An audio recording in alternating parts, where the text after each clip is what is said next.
আমরা ইচ্ছা করলেই আজকে এরকম একটা পদ্মা সেতু বানাতে পারবো, ইচ্ছা করলেই 20টা পদ্মা সেতু বানানো যাবে, কিন্তু আমরা কোনোদিনই আর একটা পদ্মা নদী বানাতে পারবো না। নদীর পাশে যে বন্দরগুলো গড়ে উঠেছিল, সেই বন্দরের সাথে যে একটি বড় খাল ছিল, যে খালটা দিয়ে মানুষ পণ্য বহন করে সেই বাজার হাটে বন্দরে নিয়ে আসতো, সেই খালের মুখটাতেই ভরাট করে মার্কেট করে ফেলেছে অসাধু ব্যবসায়ীরা এবং দখলদাররা। এই খাল উদ্ধার কর্মসূচির নামে প্রথম খালের মুখটিকে কেটে এটাকে নদীটাকে খালটাকে সচল করে দিতে হবে, নদীর সাথে দখল মুক্ত করতে হবে।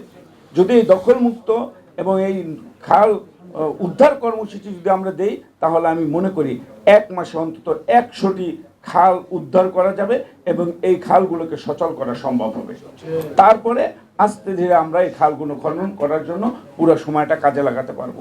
অনেক সময় দেখা যায় বর্ষার সময় নদীতে পানি আছে, কিন্তু খালের পাড়ের লোকজনরা জলাবদ্ধতায় পড়ে আছেন, দুর্গন্ধে তারা বসত আজকে বাড়িতে থাকতে পারছে না। আজকে বাচ্চারা যখন এই পানিতে নামছে, অনেকেই নদী দূষণ, এই বায়ু দূষণ সব কিছু ওখান থেকে আমরা আমাদের বাচ্চাদের এবং স্বাভাবিক মানুষের সমস্যা হচ্ছে। আমরা মনে করি আজকে এই খালগুলোকে যদি উদ্ধার করে দেওয়া হয়, এটাকে যদি আমরা দখলদার মুক্ত করা হয়, তাহলে অন্তত এই বর্ষার সময় হলো এই খালগুলোতে পানি ঢুকবে। আমি আমার মাননীয় মন্ত্রী মহোদয়ের কাছে ঠিক নদীর দখল জন্য বলছি, এবং এইটা একদমই জরুরি। দখল মুক্ত করার জন্য আলাদা একটা প্রকল্প আপনারা হাতে নেন, প্রতিটি জেলায় আমরা কাজ করতে চাই এটা নিয়ে।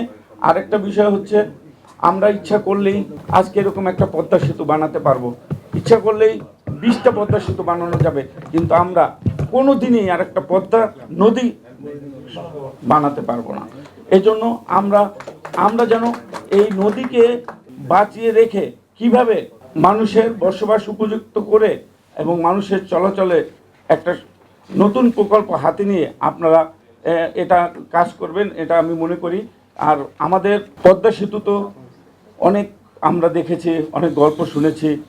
এই পদ্মা সেতু করলে জিডিপি অনেক বৃদ্ধি পাবে, অর্থনীতিতে অনেক সহায়ক হবে। আসলে কতটা অর্থনীতি সহায়ক হয়েছে এই ব্রিজ, সেটা আমি জানি না।